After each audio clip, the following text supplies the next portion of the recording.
এজন্য আমি বলবো আপনারা এর জন্য কোনো নিরাশ হবেন না। অনেকের মন ভেঙে গেছে হাজিরা দিবে কিনা, অনেকের মন ভেঙে গেছে চাকরি থাকবে কিনা।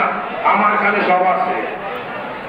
আমি রাস্তার গার্মেন্টসে আজ থেকে না 16 বছর আগ থেকে 17 বছর আগ থেকে আমি শিখি নির্বাচন করতুন আমি জানি আকাশ মনে করতুন দৌড়ে যাবে। সে অসুস্থ অসুস্থ বলতেছে, তার অসুস্থ শরীর না মন। সে যে সিটারি করে গেছে সে চিন্তা করে কি বলে মুখটা দেখাবি, অসুবিধা নাই। তোমার যেদিন মন চায় সেদিন তুমি আসবা। আমার মানুষদেরকে আমি বলবো, আমার ভাইদের বলবো, আপনারা সবর করেন, আপনারা ধৈর্য করেন। আমি বলতে চাই আপনাদের যে দাবি, আপনাদের যে আশা, আপনারা যা চান অবশ্যই তা বাস্তবায়ন হবে ইনশাআল্লাহ। এই রাসেল গার্মেন্টস যারা নষ্ট করতে চায় তারা একদল বসে প্রশাসন বাহিনীকে নিয়ে গোটা ভ্রমণ বৈঠক চাচ্ছে।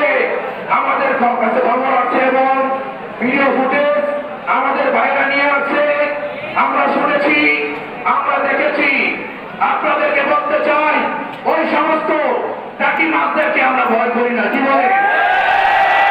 আমি বলতে চাই বাংলাদেশের রাজধানী শাপলা চত্বরে আমি রাসেল কেন্দ্রে বাজে যখন ব্ল্যাক গ্রেনেড পেয়েছে, নিজেকে নিজে যখন দেখি না, তখন যে সমস্ত মানুষেরা ছুটাছুটি ভয় আতঙ্ক কান্নাকাটি করতেছে, আমি তাদেরকে জট করে এমন এক বক্তৃতা দিলাম, সকলে একত্রে একজোট হয়ে সাহসের সাথে পুলিশের গাড়ি বড় করে বিশাল বড় একটা ইটের স্তূপ ছিল, সবগুলো ভেঙে পুলিশের গাড়িকে ঢিলে ভাঙে তছনছ করে দিচ্ছে। কি বলে?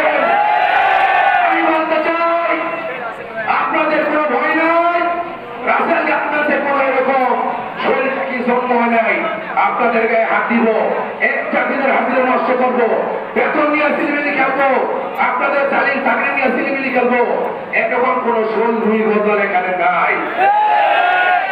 ওরা খালি পয়সা পয়সা 20 কথা 30 কিরে আটল দর্শনী, কিরে ভাগ্যও দর্শনী, এর আগে কাঁচা দৌড়া লাগেনি, দুটা বার হয়েছেনি, 20 কথা সেখানে। আমি আপনাদেরকে বলতে চাই শুধু রাস্তায় 3 দিন নয়, যদি 3 সপ্তাহ লাগে, 3 মাস লাগে, জনাব আকাশুদ্দিন মোল্লা সাহেব যদি নাম আসে, আমি ওকে হাত দিয়ে বলি মাস শেষ হলে আপনাদের স্যালারি ঢুকবে, আপনাদের চাকরিচ্যুত করা হবে না ইনশাআল্লাহ।